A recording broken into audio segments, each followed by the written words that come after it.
जय हिंद। मैं राय आप सभी का राय ऑनलाइन एकेडमी पर बहुत बहुत स्वागत करता हूं। राय ऑनलाइन एकेडमी एक ऐसा चैनल है जहां पर आपको क्लास 10 से 12 के साथ पॉलिटेक्निक, एंट्रेंस, सेमेस्टर एवं कंपटीशन का सारा स्टडी मटेरियल बिल्कुल फ्री में अवेलेबल करवाया था।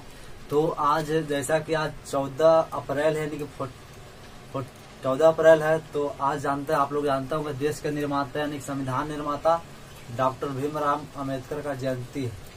तो हमारे ओर से और पूरे चैनल की ओर से यानी कि राय ऑनलाइन एकेडमी के टीम की ओर से उनको यानी कि भीमराव अम्बेडकर को शत शत नमन, उनकी जयंती पर शत शत नमन। आपको जानकारी चर्च होगा, आपको जानकारी भी होगा कि आज भीमराव अम्बेडकर को हम लोग क्यों जानते हैं। भीमराव के अम्बेडकर के समय यानी कि भीमराव अम्बेडकर का जन्म हुआ था, उनके समय बहुते सौ लोगों का नाम यानी बहुते लोग का जन्म हुआ था, लेकिन और सबका नाम न जानकर भीमराव अम्बेडकर को हम लोग क्यों जानते हैं। तो उनका एक ही कहना था कि दूध यानी कि शिक्षा उस शेरनी का दूध है जो पिएगा वो दहाड़ेगा। यानी कि शिक्षा के ही चलते आज अम्बेडकर जी को हम लोग जान रहे हैं। वरना शिक्षा का अगर उनको ज्ञान यानी शिक्षा को ग्रहण नहीं करते तो उनका दूर दूर तक कोई नाम ही नहीं होता। आज एक दलित समाज यानी कि सिंपल यानी साधारण घर में, यानी कि आज नहीं, करीब आज से बहुत साल पहले, यानी कि जब अंग्रेजों के शासन था उस समय छुआछूत का प्रचलन बहुत ही आसमान पर थी, है ना।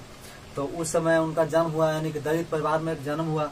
तो दलित परिवार में जन्म लेकर उसमें समझिए कि 1% भी मानिए दलित परिवार में लोग पढ़ना जानते थे, यानी पढ़ना चाहते थे। बाकी लोग एक दूसरे को मजदूरी करना जानते थे। तो उस दलित परिवार में जन्म लेकर उन्होंने विदेश से पढ़ाई कर करके लोगों को शोषण यानी समाज का शोषण को देखते हुए उन्होंने ये तय किया कि हमें सामाजिक बदलाव करना है। आज ये सामाजिक बदलाव का ही चर्चा अच्छी है कि आज यानी कि विस्तार है कि हम लोग आज लोकतंत्र में जी रहे हैं, यानी कि उनके द्वारा बनाए गए संविधान को से द्वारा हम लोग आज चल रहे हैं। वरना यानी समाज में इस तरह का भेदभाव का प्रचलन था कि लोग एक दूसरे को खाना तक नहीं खाते थे। आज की आजादी के बाद ही देखिए 10 से 15 साल या 20 साल के पहले के इतिहास उठाइए, आजादी के बाद की हम बात कर रहे हैं। दलित पिछड़ा स्वर्ण में बहुत यानी फर्क छुआछूत का प्रचलन था। खैर दूसरा बात है। तो आपको ये बताया कि अम्बेडकर का हम लोग क्यों जानते हैं, यानी शिक्षा के पावर के चलते, यानी शिक्षा शक्ति है, शिक्षा में शक्ति है कि कुछ भी दुनिया को बदला जा सकता है ना। तो आप लोग को हम कहना चाहते हैं, अगर आप काबिल बनना चाहते हैं, यदि आप बाज की तरह उड़ान भरना चाहते हैं, तो इन तितलियों का साथ छोड़िए, क्योंकि जब 2 वर्ष बाद आपके परिवार वाले रिश्तेदार या परिवार वाले मिलेंगे तो आपकी हैसियत को पूछेंगे, आप कितना कमाते हो ये पूछेंगे। ये न कि आपसे पूछेंगे कितने गर्लफ्रेंड थी, है ना। तो ये सब जिंदगी में टेम्पोररी चीज, लड़कियां गर्लफ्रेंड जिंदगी में टेम्पोररी चीज है। जिस दिन आपको क्या बोले, जिस दिन आपको वास्तविकता का परिचय हो जाएगा, नहीं समझ हो जाएगा, ये सब गर्लफ्रेंड और लड़कियां आप खुद छोड़ दीजिए इस करना। आपको हम क्या बोले, आज सब कुछ खोकर आप पाने की तमन्ना रखते हैं। आज सब कुछ खोकर पाने की तमन्ना रखते हैं। एक वक्त आएगा कि वे मुफ्त में मिलेगा तो भी मंजूर नहीं होगा। खैर ये उम्र की गलती है, उम्र के बाद सब सुधर जाते हैं, है ना। भगवान कृष्ण का भी एक उम्र था कि उन्हें गोपियों का पीछा करते थे, लड़कियां छेड़ते थे। एक उम्र आया, भाड़ में गई गोपियां, ससुरा यदुवंश में यदुकुल में जन्म लेकर महाभारत करवा दिए। तो भगवान कृष्ण तब तक कृष्ण नहीं कहलाए, तब तक नहीं कहलाए जब तक उन्होंने गोपियों का साथ नहीं छोड़ा, जब तक वे कन्हैया ही कहलाए। जब वे यानी गोपियों का साथ छोड़ दिए तो वे लोग भगवान कहलाए। साथियों में महाभारत के देखिए ना क्या करवा दिए। तो अभी जब तक आप लड़कियां या गर्लफ्रेंड को बनाइएगा तब तक एक आप साधारण स्टूडेंट कहलाइएगा।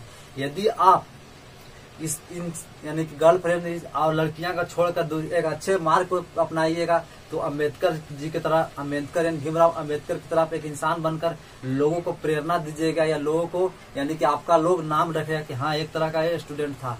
तो आप सभी छात्र यानी लड़का लड़कियों से हम कहना चाहते हैं कि अभी वक्त है, आप 2 साल सर झुकाकर पढ़ लीजिए। आपसे वादा है कि जिला में आपसे ऊंचा सर किसी का नहीं होगा। यदि आज ही आप सोचिएगा कि सर ऊंचा कर लें तो ये आप याद रखिए कि आपसे यानी कि आने वाला भविष्य में आपसे नीचा सर किसी का नहीं होगा, है ना। तो आपको ये ध्यान रखना है कि पढ़ाई से यानी शिक्षा सबसे जरूरी है। शिक्षा को अच्छे से पढ़, जरूरी नहीं है कि कॉपी किताब ढोने से जरूरी नहीं है, शिक्षा हर कोई पढ़ना चाहता है, लेकिन कोई वही जो शिक्षा को अच्छे से पढ़ लेता वो यानी इतिहास को रख देता, और जो नहीं अच्छा से पढ़ता कॉपी ढोने किताब ढोने में रह जाता वो एक दूसरे को चर्चा करने में ही रह जाता है। तो खैर ये हो गया। देखिए भगवान ने, ईश्वर ने यानी अल्लाह ने सबके लिए 24 घंटा ही समय बनाया, यानी कि नीतीश कुमार जी हैं या प्रधानमंत्री है उनका यानी कि 28 घंटा का दिन ऊंचा यानी अलग, यानी कि हमसे अलग यानी 24 घंटा से अधिक उनका समय मिलता नहीं।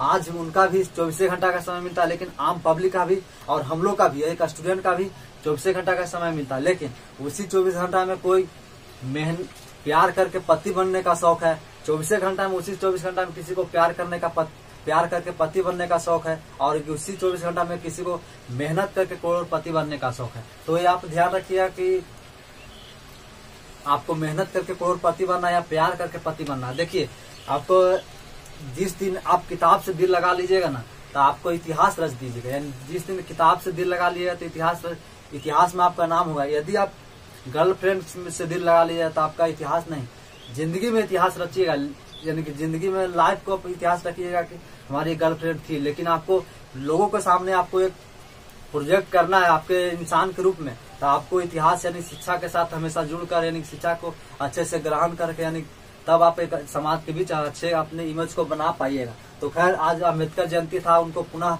एक बार और नमन करते हैं, यानी पूरे चैनल की तरफ से भीमराव अम्बेडकर को सत सत नमन।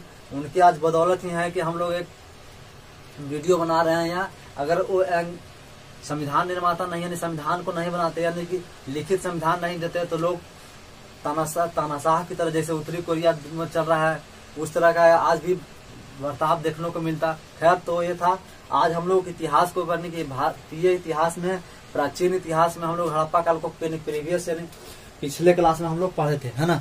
तो पिछले क्लास में हम लोग क्या पढ़े थे, हड़प्पा काल के स्थल पढ़े थे। हड़प्पा काल के स्थल कहाँ है, भारत के या पाकिस्तान के किस राज्य में स्थित था। उसके बाद हड़प्पा काल के स्थल किस नदी के किनारे स्थित था वो देख लिए थे हम लोग। उसके बाद हड़प्पा काल के उत्खनन के समय यानी कि उत्खनन कराया गया तब क्या क्या सामग्री कौन जगह से मिला वो प्रीवियस लेक्चर में देख लिए थे।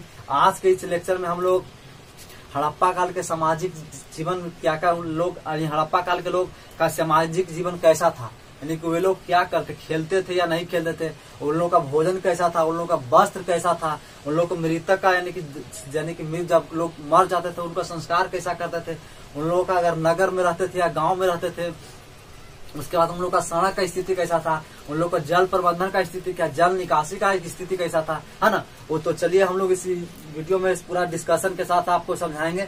आज देखिए इतिहास कहता ना, इतिहास में लोग कहते हैं ना कि बहुत बड़ा इतिहास यानी कि इतिहास बोरिंग सब्जेक्ट है।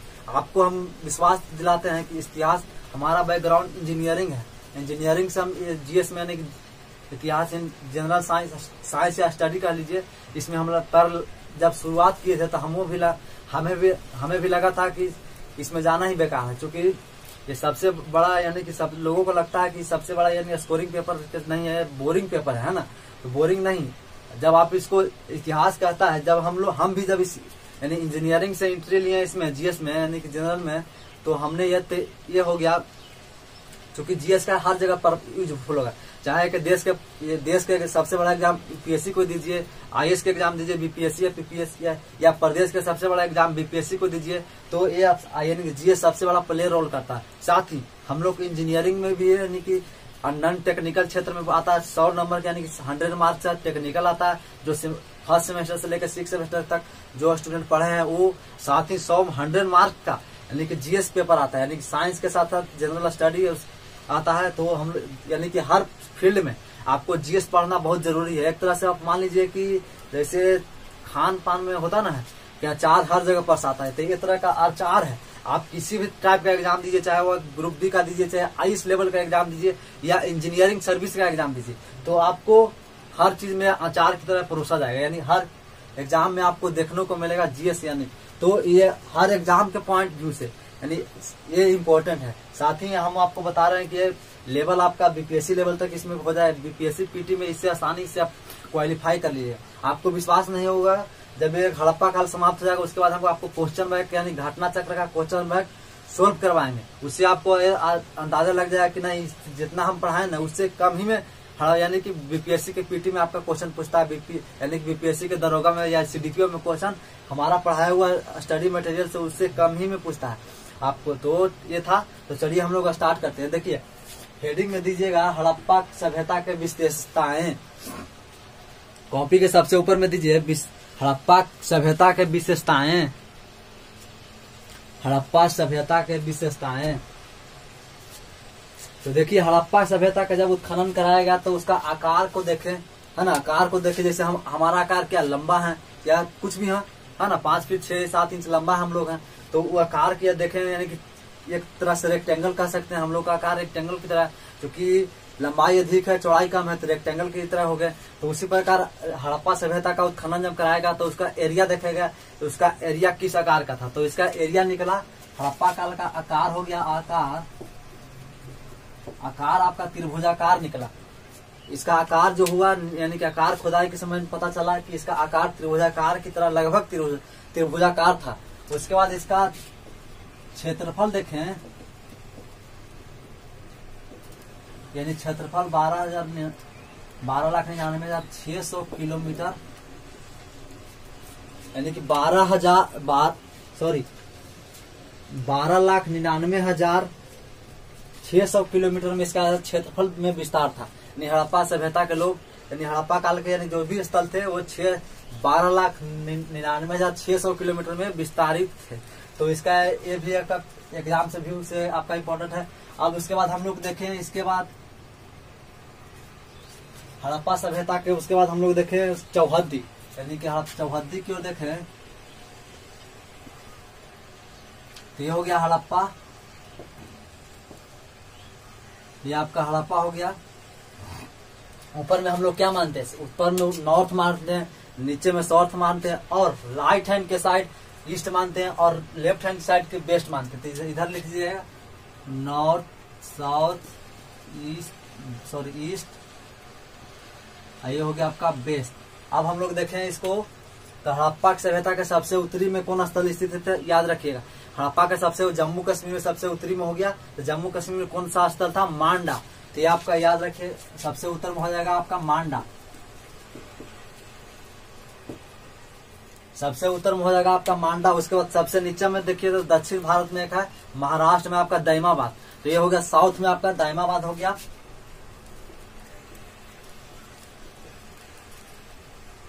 अब हम लोग ईस्ट की ओर चलते हैं, सबसे पूरब की ओर चले, तो सबसे पूरब में देखिए और यानी कि उत्तर प्रदेश में एक स्थल का डेवलपमेंट था, यानी कौन सा स्थल आप बताइए आप लोग कमेंट में। ये था आलमगीरपुर। तो उत्तर में आपका पूरब में हो जाएगा आलमगीरपुर, ये हो गया आपका आलमगीरपुर, यानी पूर्वी क्षेत्र में सबसे कौन था, यानी आलमगीरपुर। उसके बाद पश्चिमी क्षेत्र में देखें तो सबसे पश्चिम में था सुत्का-गेडोर,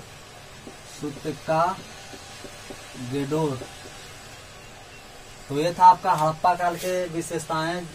यानी हड़प्पा काल के आकार कैसा था, त्रिभुजाकार, यानी इसका क्षेत्रफल कहाँ तक विस्तार था, यानी कितना, यानी 12,99,600 किलोमीटर तक इसका क्षेत्रफल विस्तार था। उसके बाद इसका चौहद्दी देखे तो सबसे उत्तरी में जम्मू कश्मीर के मांडा क्षेत्र हुआ। उसके बाद सबसे नीचे में दक्षिण में हो गया, दक्षिण में सबसे दक्षिण में आपका क्या हो गया, महाराष्ट्र के दाइमाबाद हो गया। उसके बाद सबसे पूर्व में हो गया उत्तर प्रदेश के आलमगीरपुर, और सबसे पश्चिम में हो गया आपका यानी पाकिस्तान के बलूचिस्तान क्षेत्र का सुत्का-गेडोर। तो ये था आपका हड़प्पा काल के विशेषताएं। तब आप हेडिंग में लिखिएगा हड़प्पा सभ्यता के विशेषताएं, उसके बाद डैश दे के लिखिएगा हड़प्पा सभ्यता का आकार, डैश दे के लिखिएगा। हेडिंग में डालिए हड़प्पा सभ्यता के विशेषताएं, और साथ ही आप डैश दे के लिखिए हड़प्पा सभ्यता का आकार, हड़प्पा सभ्यता का आकार त्रिभुजाकार था। साथ यानी हड़प्पा सभ्यता का आकार त्रिभुजाकार, या स्टार मार के लिखिएगा, आपके एग्जाम से बहुत ही इंपॉर्टेंट है। अब लिखिएगा हड़प्पा सभ्यता का क्षेत्रफल, 12,99,600 किलोमीटर स्क्वायर था। 12,99,600 किलोमीटर स्क्वायर था, यानी विस्तार में इतना में फैला हुआ था। अब उसके बाद चौहद्दी हेडिंग में डालिए चौहद्दी, यानी हड़प्पा सभ्यता के चौहद्दी। हेडिंग में डालिए हड़प्पा सभ्यता के चौहद्दी। तो इस तरह से बना लीजिएगा। हड़प्पा बीच में लिख के सबसे ऊपर नॉर्थ में मांडा हो गया, दक्षिण में साउथ में हो गया दैमाबाद, उसके ईस्ट में हो गया आलमगीरपुर और उसके वेस्ट में हो गया सुतका गेडोर। तो ये था आपका विशेषताएं। उसके बाद आज हम लोग उसके हड़प्पा काल के सामाजिक जीवन पर चलते हैं। तो ये उतार लीजिएगा कॉपी में। अब हम लोग चलते हैं हड़प्पा काल के सामाजिक जीवन।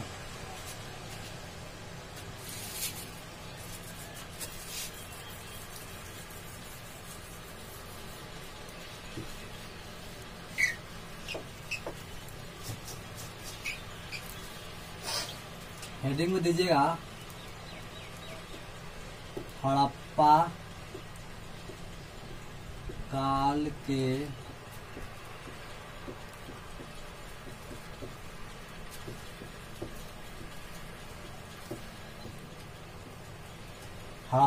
के सामाजिक जीवन। हेडिंग में दीजिएगा हड़प्पा काल के सामाजिक जीवन।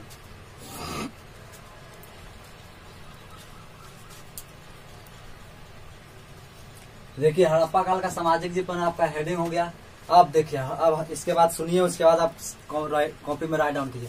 हड़प्पा सभ्यता के मूर्ति यानी खुदाई के समय अधिक मूर्तियां मिली, यानी सबसे अधिक मूर्तियां ही मिली, जिससे अनुमान लगाया जा सकता है। यानी कि चूंकि हड़प्पा सभ्यता का लिख के लोग ससुरा इस तरह से लिख के गए कि पता नहीं चला कि का लिखे का ना लिखे। तो यानी कि भाव से हम लोग समझ सकते थे उनका समाज कैसा था। यानी अधिक से अधिक मूर्तियां मिलने से यह स्पष्ट होता है। यानी लोग इतिहासकारों ने माना कि हड़प्पा सभ्यता के लोग मातृसत्तात्मक थे, यानी कि मातृ यानी कि महिलाओं का उसमें स्थिति, यानी महिलाओं के अनुसार समाज चलता था। यानी पितृसत्तात्मक। आज का समाज कैसा है? पितृसत्तात्मक है। यानी कि आज का समाज पितृ यानी समाज क्या है? समाज की प्रधानता, सब जगह समाज को प्रधानता दी गई है ना, हर क्षेत्र में। तो ये हो गया आज का समाज कैसा है? पितृसत्तात्मक। और हड़प्पा सभ्यता के लोग कैसा थे? मातृसत्तात्मक। तो ये आपका एक हो गया मातृसत्तात्मक।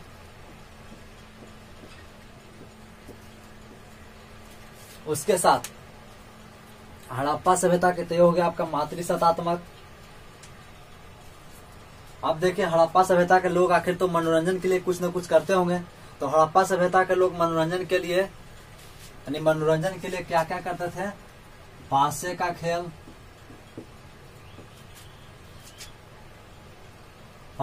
खेल, शिकार,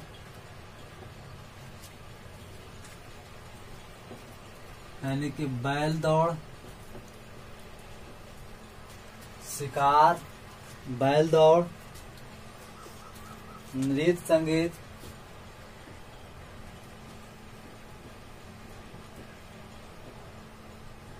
यानी ETC, यानी हड़प्पा सभ्यता के लोग मनोरंजन के लिए पासे का खेल खेलते थे। पासे का खेल, बैल दौड़, यानी कि उस समय घोड़ा नहीं था तो घोड़ा दौड़ तो नहीं कर सकते हैं।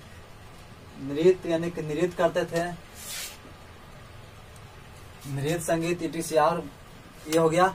अब उसके बाद देखिए हड़प्पा सभ्यता के लोग ये थे, तो एक हो गया कि हड़प्पा सभ्यता में यानी घोड़ा पालतू पशु नहीं था, तो लोग घोड़ दौड़ तो नहीं करेंगे, रथ दौड़ नहीं करेंगे। तो ये आपका एग्जाम से पूछेगा कि हड़प्पा सभ्यता के लोग मनोरंजन के लिए करते थे। ऑप्शन में दे देगा रथ दौड़, घोड़ दौड़, बैल दौड़, भैंसा दौड़, है ना। तो ये तो आपका कौन हो जाएगा? बैल दौड़ और भैंसा दौड़ होगा आंसर, लेकिन घोड़ दौड़ और रथ दौड़ नहीं होगा, है ना। तो ये ध्यान में रखिएगा। और साथ ही आप वस्त्र में देखें तो सूती और उन्नी का प्रयोग करते थे। यानी हड़प्पा सभ्यता के लोग वस्त्र में सूती और ऊनी वस्त्र का प्रयोग करते थे। अब उसके बाद देखें हड़प्पा सभ्यता के लोग खान पान में क्या करते थे, है ना। खान पान में देखें तो खान पान में उनका भोजन था शाकाहारी, मांसाहारी भी था। शाकाहारी और मांसाहारी वो लोग दोनों थे। तो ये हो गया। अब उसके बाद हो गया, अब हम लोग देखे हैं मृतकों का संस्कार।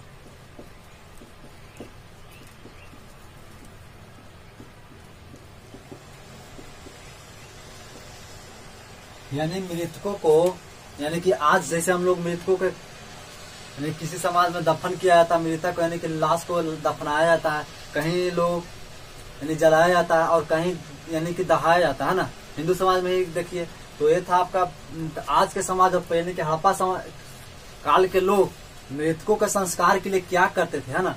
तो उस आज के समय जैसे देखिए, आज के समय मृतकों के संस्कार के लिए क्या करते हैं, यानी कि जलाते हैं, यानी कि सबको जलाते हैं, सबको यानी कि दफन करते हैं, और साथ ही सब यानी कि जब सांप वो काट लेता है तो यानी कि सबको क्या करते हैं, दहाया भी जाता है।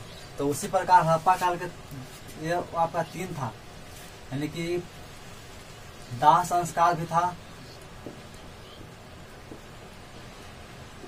पूर्णतः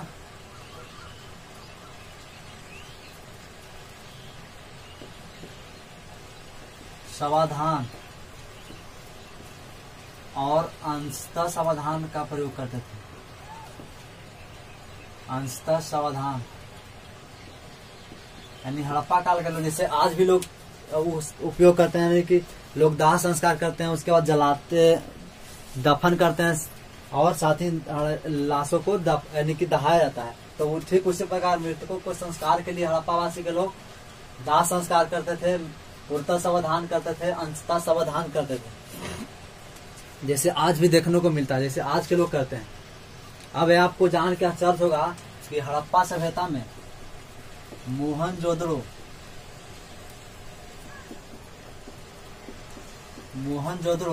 जिसे क्या कहा जाता, मृतकों का टीला कहा जाता मोहनजोदड़ो को, यानी मृतकों का टीला कहा जाता किसे, मोहनजोदड़ो को।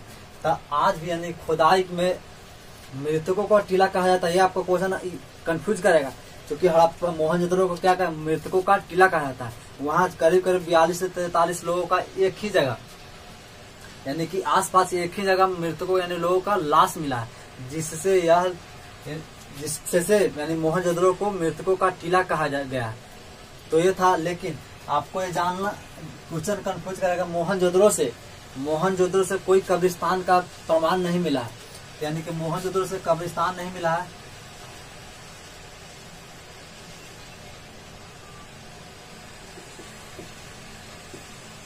यानी मोहनजोदड़ो से कोई कब्रिस्तान नहीं मिला है, हड़प्पा से मिला है, हड़प्पा से कब्रिस्तान मिला है, लेकिन मोहनजोदड़ो से आपको कंफ्यूज करेगा क्वेश्चन में कि चूंकि मोहनजोदड़ो मतलब होता है मृतकों का टीला, लेकिन वहां से कोई कब्रिस्तान नहीं मिला है ना। यानी लेकिन उस मृतकों का टीला है यानी मोहनजोदड़ो को कहा जाता है, क्योंकि वहां से 30 से यानी 40 से 42 लोगों का एक ही जगह हड़प्पा को कहते हैं, सॉरी मोहनजोदड़ो को मृतकों का टीला कहते हैं। यानी कि साथ ही हड़प्पा से R37 और RH कब्रिस्तान मिला है, यानी कि हड़प्पा से R37 उन लोगों का एक नाम था, जैसे R चेक करने पर यानी कार्बन से चेक करने पर पता चला R37 और RH मतलब की तरह उनका एक कब्रिस्तान का नाम था, कब्रिस्तान था। अब देखें हड़प्पा काल में मृतकों का संस्कार हम लोग चूंकि देख रहे हैं, तो लोग उत्तर से दक्षिण की ओर दफन होता था, उत्तर दक्षिण।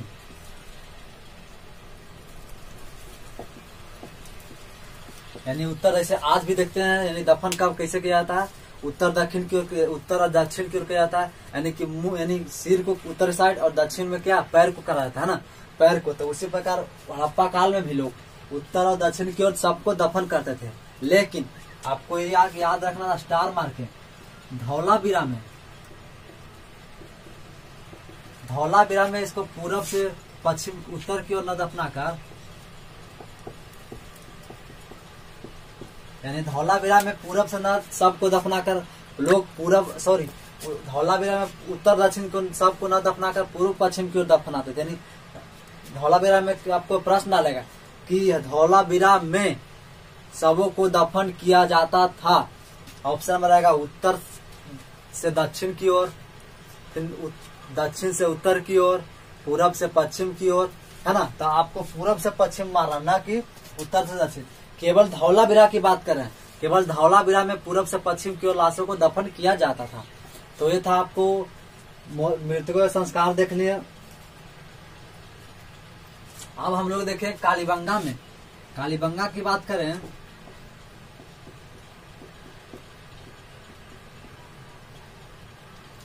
एक हो गया लोथल।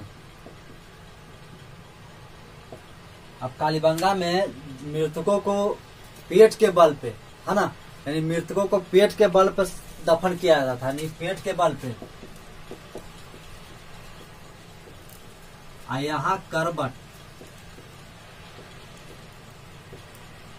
यानी कि अब आपको याद रखना कालीबंगा में, कालीबंगा की बात कर रहा हूं मैं, कालीबंगा में यानी सबों को पेट के बल पर, पेट अंदर की ओर और यानी कि पीठ ऊपर की ओर दफन किया जाता था।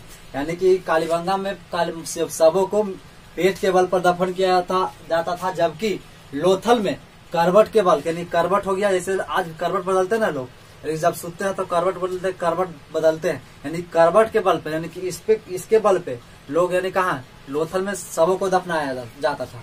इसके साथ लोथल में आपको पिछले लेक्चर में बताया था युगल समाधान मिला है। युगल समाधान मिला यानी कि जो कपल यानी जोड़ा मिला, यदि पति पत्नी का जोड़ा एक साथ को दफन करने का प्रमाण मिला, यानी युगल समाधान मिला कहाँ लोथल से। तो ये था आपका हड़प्पा काल के मृतकों का संस्कार देख लिए। अब उसके बाद हड़प्पा काल के क्या देखेंगे, नगर देखेंगे। हड़प्पा काल के आगे नगर में व्यवस्था था, यानी कि या अब हम लोग नगर की ओर चलते हैं। हड़प्पा काल के नगर, तो हड़प्पा काल एक खुदाई के समय मिला, जिससे प्रमाण होता है कि हड़प्पा काल के लोग नगरीय व्यवस्था में जीवन जी रहे थे, यानी गांव की व्यवस्था में नहीं जीवन जी रहे थे, है ना। उनका एक शहर था, यानी कि हर जगह बाजार था, जगह जगह पर बाजार मिला था, जिसे प्रमाण मिलता है कि हड़प्पा सभ्यता के लोग नगर में जीते थे। और साथ ही आपको एक स्टार मान लेना है कि हड़प्पा सभ्यता भारत का, यानी हड़प्पा सभ्यता भारत का प्रथम नगर था। यानी इससे पहले भारत में कोई नगर व्यवस्था का प्रचलन नहीं था, लेकिन हड़प्पा सभ्यता था भारत का प्रथम नगर था, है ना। तो ये आपका नगर में हो गया। यानी हड़प्पा काल क्या था, नगरीय व्यवस्था थी। और हड़प्पा में हड़प्पा सभ्यता भारत के प्रथम नगर था। उसके बाद देखें तो हड़प्पा यानी हड़प्पा सभ्यता के नगर नियोजित थे, नियोजित यानी चेम्सफोर्ड के आकार का। इसी को कह सकते हैं जाल पद्धति, यानी कि जाल पद्धति।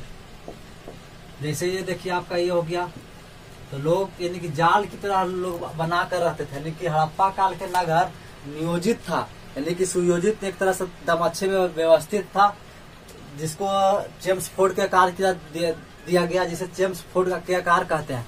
या उसी को जैसे जाल पद्धति, ऐसे जाल की तरह, यानी उसको जो आवास लोग बनाते थे हड़प्पा काल के नगर, तो उनका नगर था जो जाल पद्धति के जाल की तरह था। तो ये आपका हो गया। अब हड़प्पा काल के नगर दो तरह से विभाजित थे। एक था हड़प्पा काल के नगर किस तरह से विभाजित थे, एक था पूर्वी टीला और एक हो गया पश्चिमी टीला। हड़प्पा काल का नगर दो वर्गों यानी दो भागों में विभाजित था। एक था पूर्वी टीला और एक था पश्चिमी टीला। एक था पूर्वी टीला और एक था पश्चिमी टीला। पूर्वी टीला को निचला शहर माना जाता था, निचला शहर था निचला, और यह था इसको दुर्ग यानी कि ऊपरी शहर। अब यहाँ आपको समझना है पॉइंट, यानी कि हड़प्पा सभ्यता कौन था, नगर सभ्यता, नगर एक तरह का नगर था। हड़प्पा सभ्यता नगर था, यानी हड़प्पा सभ्यता भारत का प्रथम नगर था। अब देखिए जो हड़प्पा सभ्यता का नगर था वो नियोजित था, एक तरह से एकदम अच्छे तरह से व्यवस्थित था, तो जिसे हम लोग चेम्सफोर्ड के आकार की तरह मान सकते हैं, या उसी को जाल पद्धति भी कहते हैं। अब हम लोग देखें हड़प्पा काल के जो नगर थे,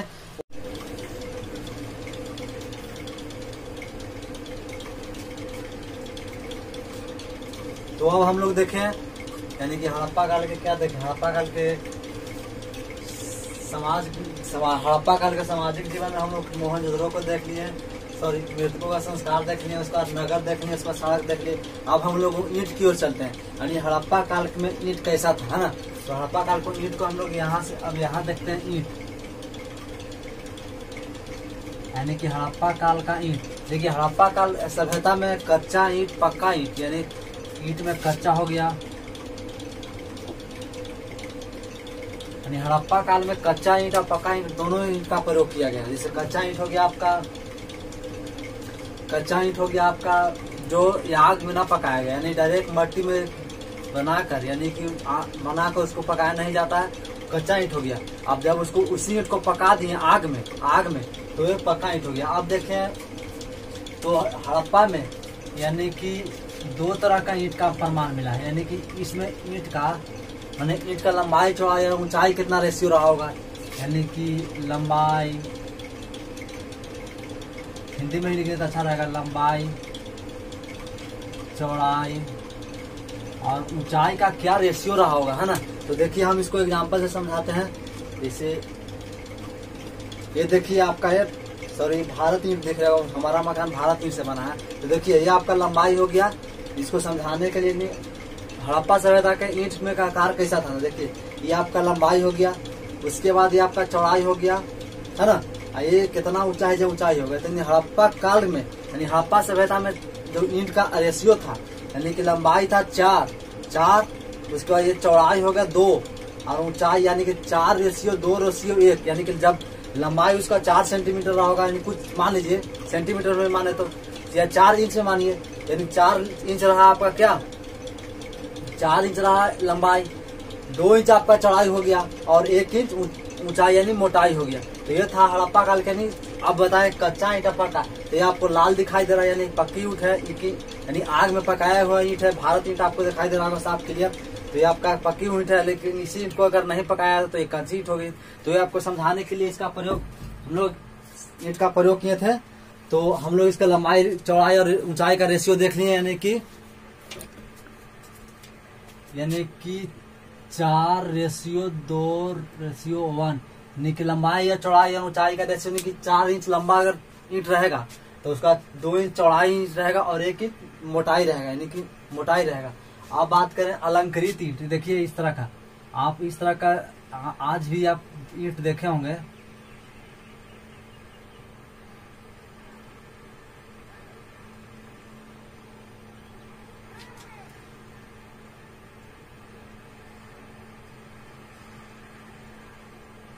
इस तरह का ईंट को अलंकृत ईंट कहते हैं। और इस तरह के बकराकार आपको दिख रहा है, बकराकार। अब देखें तो हड़प्पा काल में अलंकृत ईंट कहाँ से मिला है, अलंकृत ईंट कालीबंगा से मिला है, बकराकार ईंट चांदहुदरो से मिला, यानी बकराकार ईंट यानी अलंकृत ईंट। इसका एग्जांपल आपको देखिए, जैसे घर उड़ पटाता था, आजकल तो ढलैया होता है, यानी घर को ढाला जाता, लेकिन जब घर को ढाला यानी पाटा जाता था, यानी कि ईंट के द्वारा, तो इस तरह के यानी गांव के भाषा में टलिया ईंट कहती, इसको कह सकते हैं, यानी कि उसमें तरह तरह का आकार बनाया जाता था, गोल के या किसी का उसी में फूल हो गया, किसी भी आकार का, यानी कि अलंकृत देखने में अच्छा लगे। तो ये अलंकृत ईंट हुआ, ये आपका कालीबंगा से मिला था। उसके बाद बकराकार ईंट बक्र की तरह, यानी जैसे आजकल जो ईंट अच्छी तरह से पक कर यदि खूब पक जाता है तो टेढ़ा मेढ़ा हो जाता है, बकराकार ईंट उसको कहते हैं। तो बकराकार ईंट का प्रमाण आपको चांदहुदरो से मिला है। और ये हो गया आपका कालीबंगा,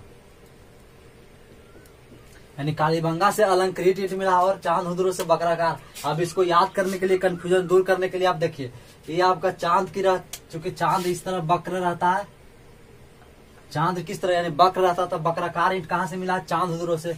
और अलंकृत यानी अलंकृत मतलब आभूषण या चेहरे को सुंदरता बढ़ाने के लिए अलंकृत शब्द का प्रयोग किया गया। तो अलंकृत मतलब काली, यानी काली जी को अलंकृत है, अच्छे चेहरे से हैं।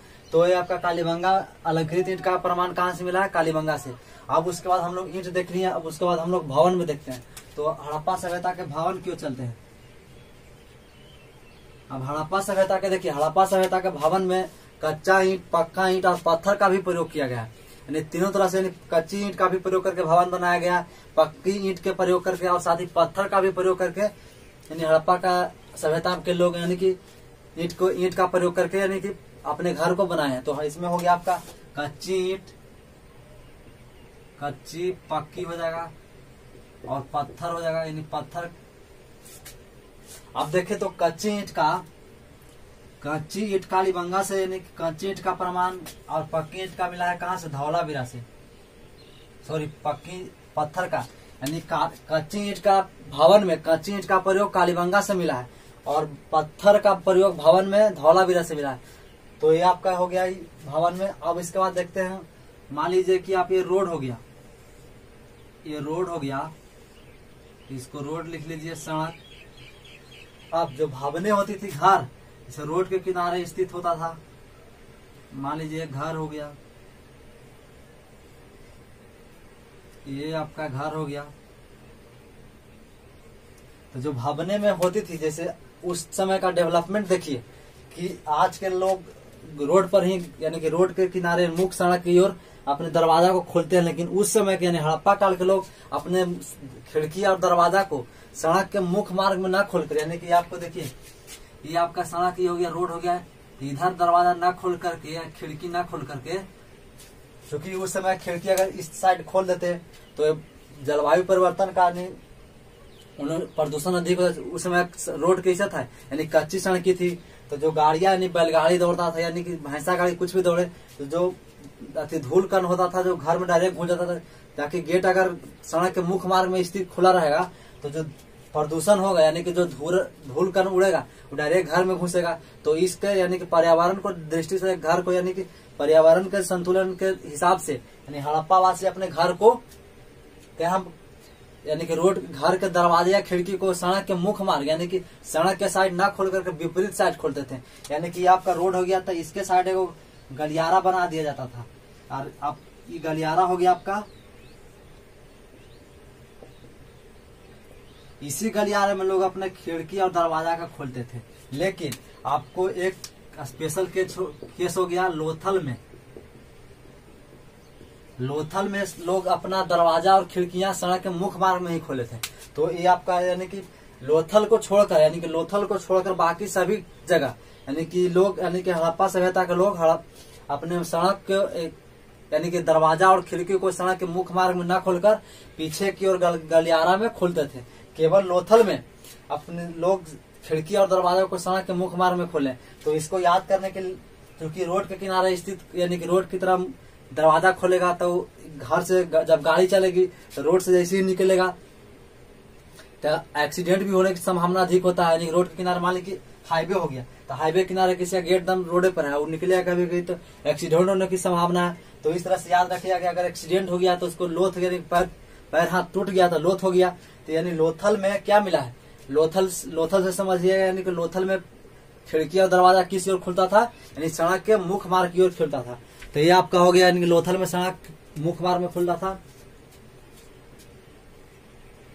आप देखें उसके बाद भवन, यानी कि आज जैसे भवन देखते थे 1 मंजिला 2 मंजिला 3 मंजिला यानी 4 मंजिला, तो उस जमाने में भी यानी कि हड़प्पा काल में भी जो भवन बनाया जाता था उसका जो भवन बनाया जाता था उसका जानते हैं 1 मंजिला और 2 मंजिला था। यानी 1 मंजिला था एंड 2 मंजिला। इसके साथ साथ लगभग प्रत्येक घर में आंगन, एक कुआं, यानी आंगन और कुआं लगभग प्रत्येक घर में मिला है। यानी कि 1 मंजिला भवन में 1 मंजिला और 2 मंजिला के साथ साथ लगभग प्रत्येक घर में आंगन, एक आंगन, और आज तो आंगन लगभग टाउन में नहीं देखने को मिलता, नहीं शहर में, लेकिन गांव में आज भी देखिएगा तो बहुत बड़के सारा एक आंगन बनाया था, घर के बीचों बीच में आंगन। तो ये आंगन और कुआं यानी प्रत्येक घर में उस जमाने में, हड़प्पा काल में, यानी कि एक कुआं मिला है, कुआं का प्रमाण मिला। अब हम लोग देखें जल निकासी प्रबंधन।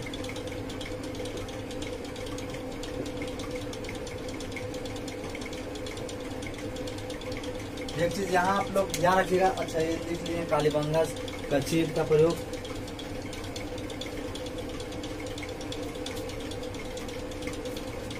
अब जल निकासी प्रबंधन देखिए, जल निकासी जो इसको नाली भी लिख सकते हैं, नाली, यानी जल निकासी प्रबंधन का बहुत ही अच्छा आज भी देखते हैं कि पानी को जहाँ तक प्रभावित यानी छोड़ देता है। लेकिन उस जमाने यानी हड़प्पा काल के लोग यानी कि जल के निकासी यानी जल को निकालने के लिए यानी एग्जिट करने के लिए घर से बाहर नाली का प्रयोग करने, नाली को सुव्यवस्थित तरीके से नाली का प्रयोग करते थे, है ना। नाली का प्रयोग इस तरह से पक्की ईंट के नाली बनाते थे और उसमें पत्थर का यानी कि ढकने के लिए, जैसे आज हम लोग नाली बनाकर उस पर प्लेट रख देते हैं ताकि लोग गिरे ना, यानी कि कुछ खतरा ना हो या जो अलग अलग पदार्थ हो उसमें गिरे ना। तो हम लोग उस जमाने में यानी हड़प्पा काल के लोग नाली को ढकने के लिए पत्थर का प्रयोग करते, शिला के पत्थर को काट कर पत्थर को बिछा देते थे जिससे दुर्घटना ना हो। उसमें नाली में आपका क्या पक्का ईंट का ही प्रयोग होगा, साथ ही पत्थर का उसमें ढकने के लिए प्रयोग किया गया। अगर कच्चा ईंट प्रयोग करेंगे नाली में तो चूंकि पानी हमेशा नाली में पानी ही जाएगा, तो जब कच्चा ईंट को नाली कच्ची ईंट जैसे पानी के संपर्क में आएगा तो यानी पिघल जाएगा, यानी मट्टी का गल जाएगा। तो लोग उस सब जमाने में लोग जानते थे यानी कि कच्ची ईंट का प्रयोग नाली में न करके पक्की ईंट का प्रयोग करते थे। किस समय यानी कि हड़प्पा काल के लोग पक्की ईंट का प्रयोग करते थे।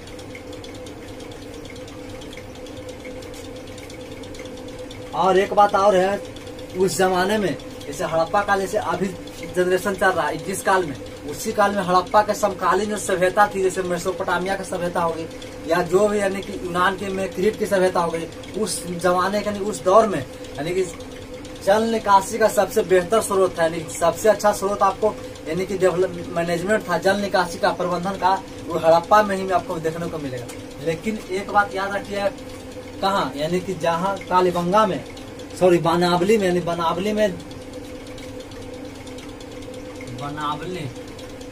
बनावली में जल निकासी का प्रबंधन का अभाव था। यहाँ यानी बनावली को केवल छोड़कर यानी हर जगह आपको नाली का निर्माण मिलेगा, लेकिन बनावली में जल का निकासी का अभाव था। उसके बाद हम लोग देखे पढ़ लिए भवन पढ़ लिए, उसके बाद सड़क पढ़ लिए। तो ये था आपका हड़प्पा काल के सामाजिक जीवन। अब इसको हम लोग विस्तार रूप से कॉपी पर राइट डाउन कीजिए। तो कॉपी को निकालिए और लिखिए, हेडिंग दीजिए हड़प्पा काल के सामाजिक जीवन। हेडिंग दीजिए हड़प्पा काल के सामाजिक जीवन। कॉपी में हेडिंग दीजिए हड़प्पा काल के सामाजिक जीवन। देखिए बहुत स्टूडेंट को इतिहास बोरिंग सब्जेक्ट लगता है, लेकिन हम आपको विश्वास दिलाते हैं कि आप हमारे साथ अच्छे से पढ़िएगा, यानी कंटिन्यूअसली नहीं रेगुलर पढ़िएगा। देखिए इतिहास कहता है कि हमको कभी मत छोड़ो, यानी कि जब शुरू किया है तो अंत कर नहीं छोड़ो। यानी कि आज हड़प्पा काल में यानी कि प्राचीन भाग पढ़ रहे हैं, पाषाण काल पढ़िए, हड़प्पा काल पढ़िए, उसके बाद रिंग वैदिक, उत्तर वैदिक, महाजनपद, फिर क्या होगा मौर्य काल, मरोत्तर काल, गुप्त काल, गुप्तोत्तर काल, यानी कंटिन्यूअस बताइए। इतिहास का इतिहास का डिफिनेशन है, यानी इतिहास का परिभाषा ही है कि सामाजिक, आर्थिक, राजनैतिक और धार्मिक जीवन के निरंतरता यानी रेगुलर और निरंतरता और परिवर्तन यानी चेंजिंग के पहलू को इतिहास कहते हैं। जैसे हड़प्पा यानी पाषाण काल में कैसा था, यानी पाषाण काल हो गया, उसके बाद हड़प्पा काल में मातृ यानी समाज था, मातृ सत्तात्मक। उसके बाद रिंग वैदिक का उत्तर वैदिक काल में समाज हो गया पितृ सत्तात्मक, यानी पिता को समानता दी गई, इसमें मातृ की समानता दी गई। उसी प्रकार इसमें महिलाओं की यानी हड़प्पा काल में महिलाओं की स्थिति बहुत ही अच्छी थी, यानी दूसरे काल के दौरान। तो ये यानी कि एक दूसरे को डिफरेंस बनाकर आप याद कीजिएगा तो आप यानी कि इतिहास कभी आप नहीं भूल पाइएगा। तो इतिहास कहता है कि आप रेगुलर कंटिन्यूअसली इसको पढ़िए एकदम। अगर शुरू किए हैं तो आप शुरू से अंत तक इसको इतिहास को पढ़ते रहिए। तो चलिए हम लोग हड़प्पा काल के सामाजिक जीवन को विस्तार रूप से कॉपी पर राइट डाउन लिखिए। कॉपी पर लिखिए हड़प्पा काल के सामाजिक जीवन में डैश देके लिखिए हड़प्पा काल के लोग, हड़प्पा काल के समाज मातृ सत्तात्मक था। हड़प्पा काल के समाज मातृ सत्तात्मक था, यानी माताओं का अधिक प्रधानता दी जाती थी यानी हड़प्पा काल में। अब लिखिएगा उसी में डैश देके हड़प्पा काल के लोग या हड़प्पावासी मनोरंजन के लिए नृत्य, संगीत, संगीत, पासे का खेल, शिकार एवं बैलगाड़ी इत्यादि करते थे, यानी मनोरंजन के लिए इत्यादि करते थे। अब डैश देके लिखिएगा स्टार मार के हड़प्पावासी भोजन में मांसाहारी एवं शाकाहारी के साथ हड़प्पावासी भोजन में शाकाहारी एवं मांसाहारी भोजन के साथ वस्त्र में सूती और ऊनी वस्त्र का प्रयोग करते थे। सूती और ऊनी वस्त्र का प्रयोग करते थे। हड़प्पावासी भोजन में शाकाहारी और मांसाहारी भोजन यानी शिकार भी करते थे और फल फूल यानी मांसाहारी भी भोजन करते थे। और एक सूती वस्त्र और ऊनी वस्त्र का भी वो लोग यानी कि पहनते थे कपड़ा में। अब उसके बाद हेडिंग दीजिए मृतकों का संस्कार, यानी मृतकों का संस्कार। हेडिंग में डालिए मृतकों का संस्कार, हेडिंग में दे दिए मृतकों का संस्कार। अब उसके बाद डैश देके लिखिए हड़प्पावासी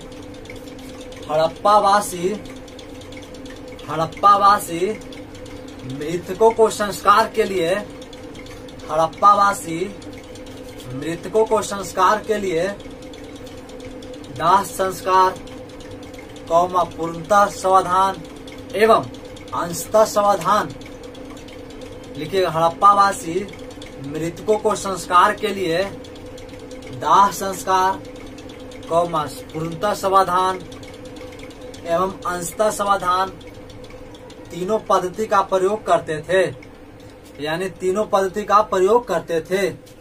अब उसके बाद लिखिए डैश देके हड़प्पा से लिखिएगा हड़प्पा से R37, हड़प्पा से R37 एवं RH कब्रिस्तान मिला है। हड़प्पा से R37 एवं RH कब्रिस्तान का प्रमाण मिला है, जबकि मोहनजोदड़ो से कब्रिस्तान का प्रमाण नहीं मिला है, जबकि मोहनजोदड़ो से कब्रिस्तान का प्रमाण नहीं मिला है। यानी कि मोहनजोदड़ो से कोई कब्रिस्तान का प्रमाण नहीं मिला, लेकिन मोहनजोदड़ो के एक जगह पर लगभग 40 से 42 लोगों का शव एक ही जगह मिला, जिससे मोहनजोदड़ो को मृतकों का टीला कहा जाता है। लेकिन याद रखिएगा मोहनजोदड़ो से कब्रिस्तान का प्रमाण नहीं मिला है। अब उसके बाद डैश देके लिखिए हड़प्पावासी मृतकों को दाह संस्कार में मृतकों को उत्तर दिशा में दफन करते थे, यानी शवों को दफन करते थे। हड़प्पावासी मृतकों को उत्तर और दक्षिण दिशा की ओर शवों को दफनाया करते थे। उसी में लिखिएगा उत्तर दिशा में, यानी सिर को उत्तर दिशा में तथा पैर को दक्षिण दिशा में दफनाया जाता था।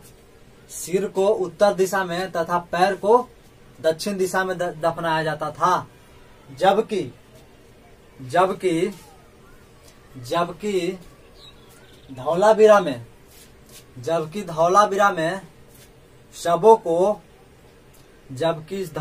में शवों को पूर्व पश्चिम की ओर दफनाया गया है। जबकि धौलावीरा में शवों को पूर्व पश्चिम दिशा में दफनाया गया है। तो ये था आपका। उसके बाद अब लिखिएगा डैश देके अगला लाइन लिखिएगा कालीबंगा से, यानी कालीबंगा में शवों को पेट के बल दफनाया जाता था। कालीबंगा में शवों को पेट के बल दफनाया जाता था। जबकि लोथल में शवों को करवट के बल पे दफनाया जाता था। इसी में लिखिएगा लोथल से युगल समाधान के प्रमाण मिले हैं। लोथल से युगल समाधान के प्रमाण मिले हैं। तो ये हो गया आपका हड़प्पा सभ्यता के मृतकों का संस्कार। अब हेडिंग में लिखिए भवन।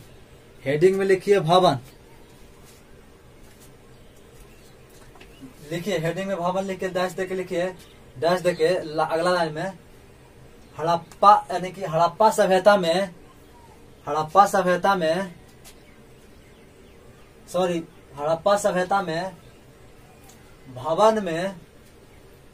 भवन में कच्ची कौमा पक्की एवं पत्थर का प्रयोग किया गया है।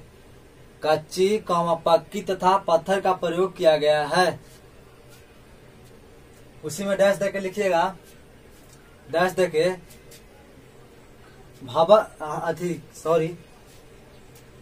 भवन बनाने में कच्ची लिखिएगा, डैश देके कच्ची ईंट का प्रयोग भवन बनाने में कालीबंगा में किया गया है। कालीबंगा में किया गया है। जबकि पत्थर का प्रयोग भवन बनाने में धौलावीरा में किया गया है। धौलावीरा में किया गया है। अब उसके बाद देखिए सड़क के यानी कि हड़प्पा सभ्यता के में जो दरवाजा और खिड़कियां खुलती थी सड़क के मुख्य मार्ग में ना खुलकर यानी सड़क के विपरीत दिशा में यानी सड़क के पीछे गलियारा था उसी में खुलता था। लेकिन लोथल में दरवाजा और खिड़कियां मुख्य सड़क की होती। तो लिखिए डैश देके अगला लाइन लिखिए, हड़प्पा सभ्यता में दरवाजा एवं खिड़कियां सड़क के मुख्य मार्ग यानी सड़क के मुख्य दिशा में स्थित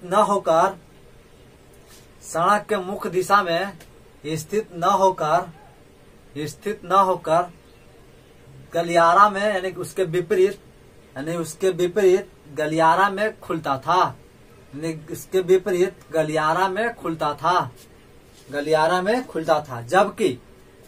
जबकि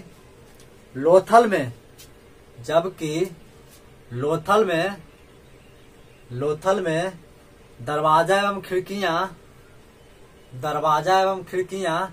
सड़क के मुख्य मार्ग की ओर स्थित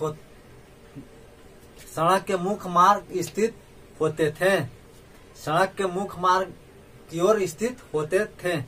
अब उसके बाद हम लोग देखें भवन एक मंजिला और 2 मंजिला के साथ साथ प्रत्येक भवन में आंगन एवं कुआं मिला। तो डैश देखे अगला लाइन में लिखिए, हड़प्पा सभ्यता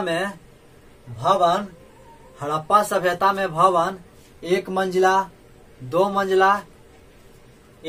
एवं 2 मंजिला का प्रमाण मिला है। इसके साथ लगभग प्रत्येक घरों में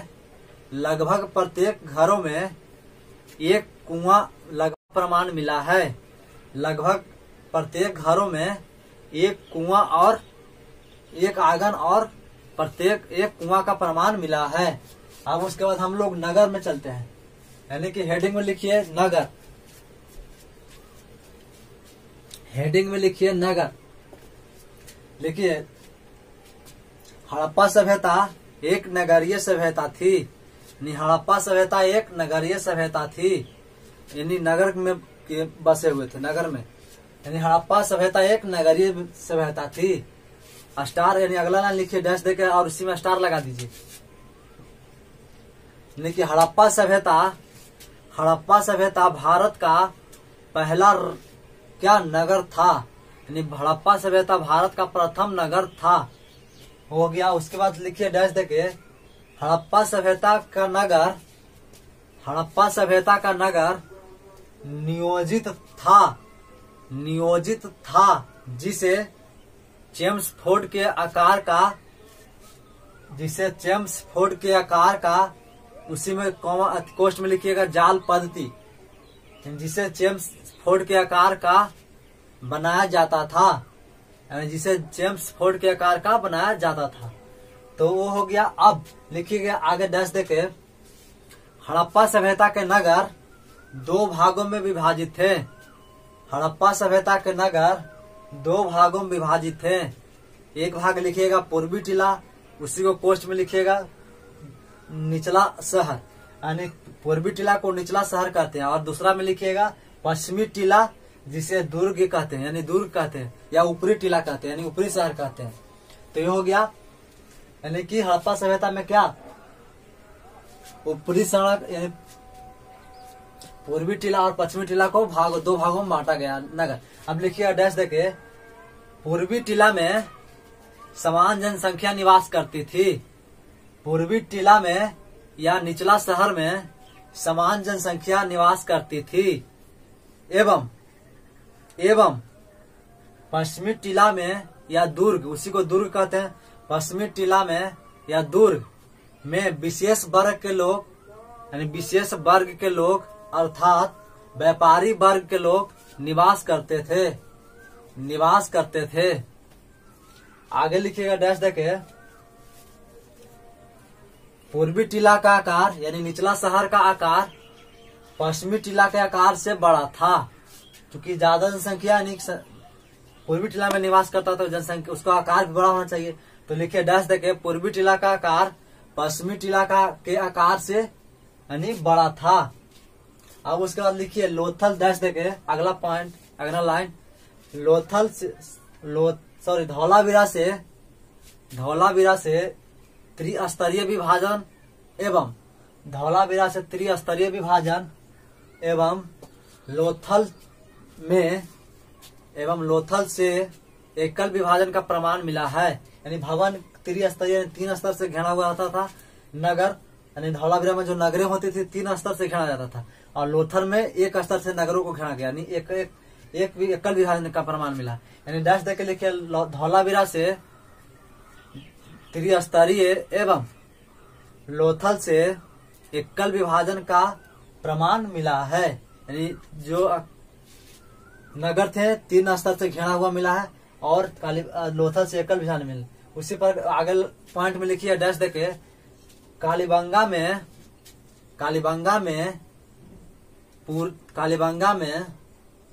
उत्तर और दक्षिण के नगर पूरब और पश्चिम दीवार से बांटा यानी अलग किया गया है। जैसे देखिए पूरा पश्चिम हो गया ईस्ट और वेस्ट, इधर हो गया नॉर्थ, इधर साउथ, यानी कि इस एक दीवार मान लीजिए, इस दीवार से यानी कि कालीबंगा में उत्तर और दक्षिण दीवार को यानी अलग किया गया, नगर को अलग किया गया। तो लिखिए डैश देखे, कालीबंगा में उत्तर और दक्षिण के भागों को नगरों लिखिएगा, कालीबंगा में पूरब और पश्चिम दीवार से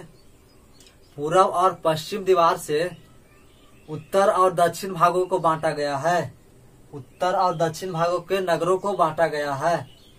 ये हो गया आपका नगर हो गया। उसके बाद सड़क में हम लोग देखेंगे,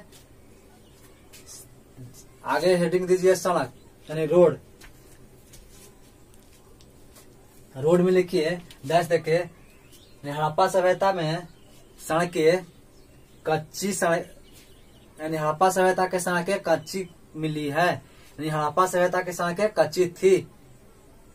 जबकि मोहनजोदड़ो से पक्की सड़कें बनाने का प्रयास किया गया है, यानी जबकि मोहनजोदड़ो से पक्की सड़कें बनाने का प्रयास किया गया है, जबकि मोहनजोदड़ो से पक्की सड़कें बनाने का प्रयास किया गया है। आगे डैश देके लिखिएगा और स्टार मार के, सड़कें यानी कि सड़कें एक दूसरों को 90 यानी समकोण पर काटती थी, यानी सड़कें एक दूसरों को समकोण पर काटती थी। अब हो गया सड़क। उसके बाद ईंट का प्रयोग देखें तो लिखिएगा, ईंट लिख के डैश दीजिएगा, ईंट में लिखिएगा डैश देके, हड़प्पा सभ्यता में कच्ची एवं पक्की ईंट का प्रमाण मिला है। हड़प्पा सभ्यता में कच्ची एवं पक्की ईंट का प्रमाण मिला है। अब लिखिएगा, कच्ची एवं पक्की ईंट का लंबाई, चौड़ाई और ऊंचाई का अनुपात, यानी कच्ची एवं पक्की ईंट का लंबाई, चौड़ाई और ऊंचाई का अनुपात 4:2:1 था। यानी कि 4 इंच अगर लंबा है तो 2 इंच चौड़ा होगा और 1 इंच ऊंचा होगा, मोटाई होगा। ये हो गया। अब लिखिएगा डैश देके और स्टार मार के, कालीबंगा से इस तरह से आप नक्शा बना लीजिएगा ताकि आप कंफ्यूजन दूर हो जाए, जैसे मैं बनाया हूँ, ताकि आप जैसे आप नोट्स पलटे तो आपका दिमाग में डायरेक्ट मूव करना चाहिए, घूमना चाहिए। अलंकृत ईंट मतलब कालीबंगा, और वक्राकार ईंट मतलब चांदहुद्रो। तो डैश देके लिखिए कालीबंगा से अलंकृत ईंट एवं कालीबंगा से अलंकृत ईंट एवं चांदहुद्रो से वक्राकार ईंट का प्रमाण मिला है। चांदहुद्रो से वक्राकार ईंट का प्रमाण मिला है। तो ये आपका ईंट हो गया। अब उसके बाद लास्ट बच गया जल निकासी का प्रबंधन, यानी जल निकासी का प्रबंधन। जल निकासी का प्रबंधन लिखिए डैश देके हेडिंग में डालिए जल निकासी का प्रबंधन, क्वेश्चन में लिखिएगा नाली।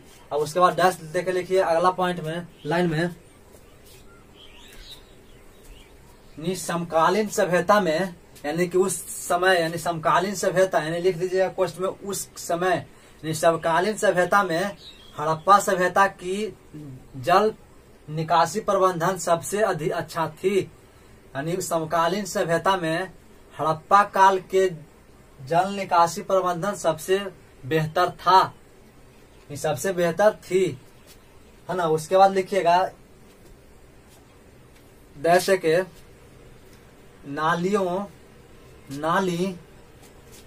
नालियां सड़क के दोनों ओर, यानी नालियां डैश देके लिखिए सड़क के दोनों ओर स्थित होते थे। यानी सड़क के दोनों ओर नाली बना दिया था ताकि वो जल यानी एक दूसरे निकाला जा सके। यानी कि सड़क के दोनों साइड यानी एक नाली बना दिया जाता था। अब लिखिएगा डैश देखिए नाली के निर्माण में पक्की ईंट एवं पत्थर का प्रयोग नाली को ढकने के लिए किया गया है। नाली के निर्माण में कच्ची ईंट एवं नाली को ढकने के लिए पत्थर का प्रयोग किया गया है। तो ये था आपका हड़प्पा काल का सामाजिक जीवन जो अब समाप्त कर दिए। उसके बाद हम लोग आर्थिक जीवन एक लेक्चर बनेगा, उसके बाद धार्मिक और राजनैतिक छोटा है, उसके बाद हड़प्पा काल का पतन, उसके बाद आपके लेक्चर 3 से 4 लेक्चर में हड़प्पा काल खत्म हो जाएगा। उसके बाद आपका रिंग वैदिक काल यानी 3rd यूनिट को स्टार्ट करेंगे। तो ये था आपका हड़प्पा काल। देखिए इतिहास कोई बड़ा यानी कि कोई बोरिंग सब्जेक्ट नहीं है। आप इसको अच्छे से पढ़ लीजिएगा ना, दिमाग कॉन्सेंट्रेट करके, और साथ ही एनालाइज कीजिए। इतिहास कहता है कि आज के काल और पिछले के काल में तुलना करके आप कीजिएगा ना, तो आपको इतिहास में अच्छे यानी इतिहास विषय में अच्छा पकड़ हो जाएगा। तो ये था आपका हड़प्पा काल के सामाजिक जीवन। वीडियो अच्छा लगा तो लाइक शेयर और सब्सक्राइब जरूर करें, ताकि जो भी बच्चे अभी भी चैनल से जुड़ नहीं पाए तो उनसे शेयर करके अधिक से अधिक जोड़ने का प्रयास कीजिए। और देखिए हम आपको एक अच्छे यानी सर्विस दे रहे हैं, यानी पढ़ाई को यानी आपके भविष्य के लिए, उज्जवल भविष्य की कामना करते हैं, यानी कि आपका सर्विस दे रहे हैं। तो आपका भी एक रिस्पॉन्सिबिलिटी है कि चैनल को ग्रोथ कराने में बहुत अधिक से अधिक मदद कीजिए। तो चलिए, जय हिंद।